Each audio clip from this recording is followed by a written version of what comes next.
கர்த்தராகிய இயேசு கிறிஸ்து நாமத்திலே உங்கள் அனைவருக்கும் வாழ்த்துக்கள். கர்த்தர் பெரிய பெரிய காரியங்களை செய்கிற தேவன். இந்த நாளிலே ஜீவனுள்ள, உயிருள்ள, அற்புதமான, அதிசயமான, அடைக்கலமான, வெற்றியான வார்த்தை, உயிருள்ள வார்த்தை. இந்த வார்த்தை இந்த நாளிலே என்ன சொல்கிறது என்று கேளுங்கள். சங்கீதம் 121:4. இதோ இஸ்ரவேலை காக்கிறவர் தூங்குவதும் இல்லை, உறங்குவதும் இல்லை. அல்லேலூயா. நம்முடைய தேவன் காக்கிற தேவன். நல்லா கவனிங்க.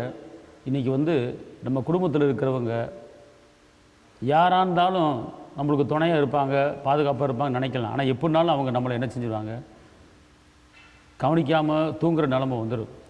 ஆனால் நம்மளை படைத்த தகப்பன் சொல்கிறாரு, நான் தூங்குவதும் இல்லை, உறங்குவதும் இல்லை, உன்னை காப்பேன், உன்னை ஏந்துவேன், தாங்குவேன், தப்பு வைப்பேன், கனப்படுத்து வச்சிருக்கிறார்.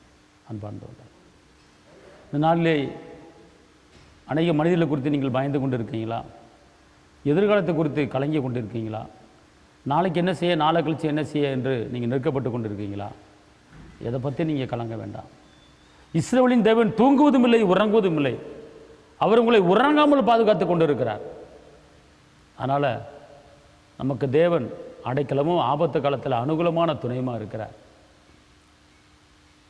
எதிர்காலத்தை குறித்து, உங்கள் பிள்ளைகளை குறித்து நீங்கள் கலங்க வேண்டாம், தேய்க்க வேண்டாம், வேதனைப்பட வேண்டாம். அவர் காக்கின்ற தேவன், அதோடு அவர் பராமரிக்கிற தேவன். அப்போ தூங்காமல் உறங்காமல் நான் காப்பேன் என்றால் என்ன அர்த்தம் தெரியுமா? இரவும் பகலும் நம்மை காக்கிற தேவன். அதனால் உங்களுக்கு துணையாக, உங்களுக்கு அரணாக, உங்களுக்கு கோட்டையாக, உங்களுக்கு துருகமாக, உங்களுக்கு பலனாக அவர் இருந்து கரம்பிடித்து நடத்தி கொண்டு இருக்கிறார். இதுக்கு மேலே எந்த வார்த்தை நம்மளை ஆறுதல் படுத்த முடியும் சொல்லுங்க பார்ப்போம்.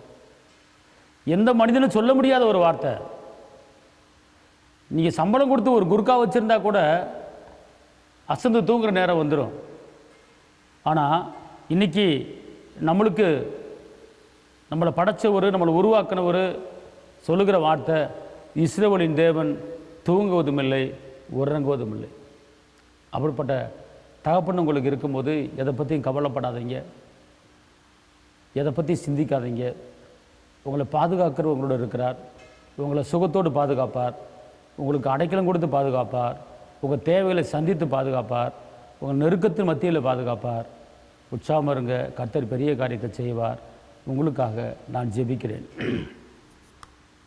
தகப்பனை துதிக்கிறேன், பிதாவை துதிக்கிறேன், ஆவியான தேவனை துதிக்கிறேன், வெற்றி வேந்தனை துதிக்கிறேன், விடுதலையின் தேவனை துதிக்கிறேன், ஆறுதலை துதிக்கிறேன், கேடகமை துதிக்கிறேன், பலனை துதிக்கிறேன், கோட்டையை துதிக்கிறேன். ஆண்டவரே, இந்த நாளிலே நான் இஸ்ரவேலின் தேவன் தூங்குவதும் இல்லை, உறங்குவதும் இல்லை என்று நீங்கள் சொல்லியிருக்கிறீங்க. ஆண்டவரே, இந்த நாளில் எத்தனையோ பேர் பலவீனத்தின் மத்தியிலே, பயத்தின் மத்தியிலே, நெருக்கத்தின் மத்தியிலே வேதனைப்பட்டு கொண்டு இருக்கிற எத்தனையோ தாய்மார்கள், தகப்பன்மார்கள் இருக்கிறார்கள். அவர்களுக்கு நீர் பாதுகாப்பை தரும்படியாக, சுகத்தை தரும்படியாக, பலனை கொடுக்கும்படியாக, கிருபையை கொடுக்கும்படியாக, கரம்பெடுத்து நடத்தும்படியாக ஏசப்பா உங்கள் நாமத்தில் கெஞ்சி கொண்டாடுகிறேன். எல்லாருக்கும் நல்ல சுகத்தை தாங்க, நல்ல பாதுகாப்பை தாங்க, நல்ல சமானத்தை தாங்க, நிம்மதியை தாங்க தகப்பனே. ஆண்டவர், இந்த வார்த்தையை கேட்குற ஒவ்வொருவரையும் ஆசீர்வதித்து பருகை பண்ணுங்கள். காத்துக்கொள்ளுங்கள். இயேசுவின் நாமத்தில் பிதாவே, ஆமென். கர்த்தர் உங்களை ஆசீர்வதிப்பார். தேவனுக்கு மகிமை. ஹல்லேலூயா.